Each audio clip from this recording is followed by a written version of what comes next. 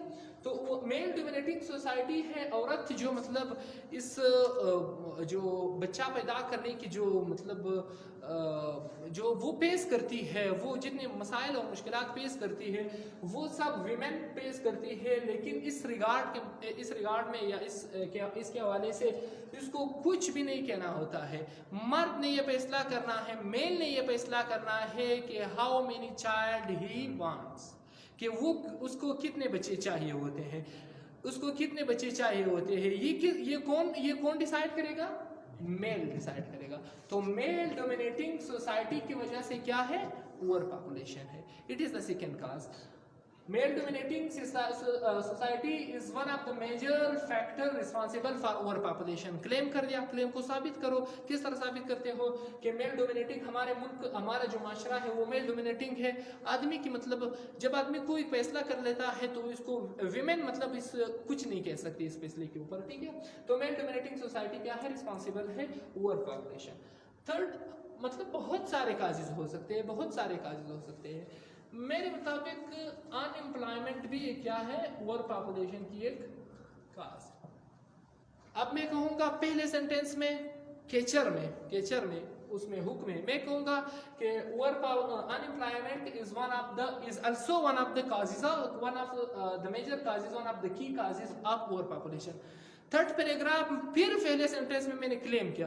اب اس کلیم کو ثابت کروں گا. جب کوئی ان امپلائی ہوتا ہے وہ مطلب گھر بیٹھے گا، ٹھیک ہے. his life partner would be the only source of enjoyment for him, okay. so اس کی وجہ سے جو آبادی ہے وہ مطلب gone out of control ہو گئی ہے، ٹھیک ہے، وہ مطلب حد سے بڑھ گئی ہے. تو ان امپلائمنٹ بھی کیا ہے؟ ایک کاز ہے اوور پاپولیشن کا. پاس سینٹینس میں آپ نے کھینچ کیا، ریڈر کی اٹینشن کو گریب کر دیا. پھر اوور ان امپلائمنٹ کو آپ نے پروو بھی کر دیا. کس طرح پروو کر دیا؟ کہ جب کوئی ان امپلائی ہوتا ہے، جب کوئی جاب لیس ہوتا ہے، he would undoubtedly will sit at home, وہ گھر بیٹھے گا. So he would not have money in his pocket to visit the recreational places with friends. So he must spend all of his time at home. اس کی جو life partner ہے وہ only source of enjoyment ہے. اس کو مطلب the only source of enjoyment کون ہے؟ اس کی وائف ہے، اس کی لائف پارٹنر ہے. تو اس کی وجہ سے آبادی جو ہے بڑھتی جا رہی ہے. یہ کیا ہے؟ کاز ہے. یہ کاز تینوں کاز ثابت ہو گئے. اس سے تقریباً جب آپ 50 ورڈ لکھتے ہو ایک پیراگراف کا تو 50 ورڈ آپ کے انٹروڈکٹری کے پیراگراف کے ہو گئے. لفظ کو آپ نے انٹروڈیوس نہیں کیا، لیکن جو انٹروڈکٹری پیراگراف ہے آپ نے 50 ورڈ مطلب آپ نے یہاں یوز کیے. فرسٹ پیراگراف میں 50 ورڈ آپ کی الٹریسی کا. 50 ورڈ بالکل آسان ہے، 50 ورڈ ایک پیراگراف کے لیے. 50 ورڈ میل ڈومینیٹنگ کے ہو گئے، 50 ورڈ ان امپلائمنٹ کے. یہ 200 ورڈز آپ کے صرف کازز ہو گیا. ہمیں جب ایسے دیا جاتا ہے کہ write note on any one of the following topic 250 word to 300 word, 250 سے 300 لفظ، ہم مطلب کنفیوز ہوتے ہیں کہ کس طرح یہ 200 ورڈز کس طرح پورے کر لیں گے. تو یہ کیا ہے؟ یہ 200 ورڈ صرف اس کا انٹروڈکشن اور کازز. اب اگر اس کے امپیکٹس لکھیں گے، پھر ریکمنڈیشن لکھیں گے، آپ کی پی سی ایس کے جو رائٹنگ کے مطلب پی سی ایس میں جو ایسے لکھے جاتے ہیں 800 ورڈز، وہ بھی مطلب وہ بھی کمپلیٹ ہوں گے. ایفیکٹس کیا ہے؟ ہر شخص کا مائنڈ میں مختلف ایفیکٹس ہو سکتے ہیں. مثال کے طور پر کہ اگر اوور پاپولیشن ہو تو کیا ہوگی. تو میرے نزدیک مثال اگر آپ اس کے لیے بھی جو ہے ایفیکٹس آپ رکھ دیں، ایفیکٹس آپ مطلب یوز کر دیں، تو ایفیکٹس اس کے کیا ہو سکتے ہیں؟ کازز تو بتا دیے کہ کازز الٹریسی ہے، کازز میل ڈومینیٹنگ سوسائٹی ہے، کازز جو ہے ان امپلائمنٹ ہے. اگر الٹریسی ہوگی تو اوور پاپولیشن لازمی ہے. اگر میل ڈومینیٹنگ سوسائٹی ہوگی تو ہمارے ملک میں آبادی بڑھتی جائے گی. اگر ان امپلائمنٹ ہے تو مطلب بے روزگاری ہے، اگر بے روزگاری ہے تو آبادی بڑھتی جائے گی. اچھا، اگر کسی ملک کی آبادی بڑھتی ہے تو کیا ہوگا؟ تو جاب اپرچونیٹیز وہ کیا ہوں گے؟ جاب اپرچونیٹیز وہ کم ہوں گے. جاب اپرچونیٹیز کم ہوں گے، پوورٹی آئے گی، غربت آئے گا، چائلڈ لیبر، بہت سارے جو وہ ہے ایفیکٹس ہیں. یہ 3 اس کے ایفیکٹس ہیں. اب ایفیکٹ میں بھی پہلا سینٹینس آپ جو ہے وہ کلیم کرو، پھر کلیم کو ثابت کر دو.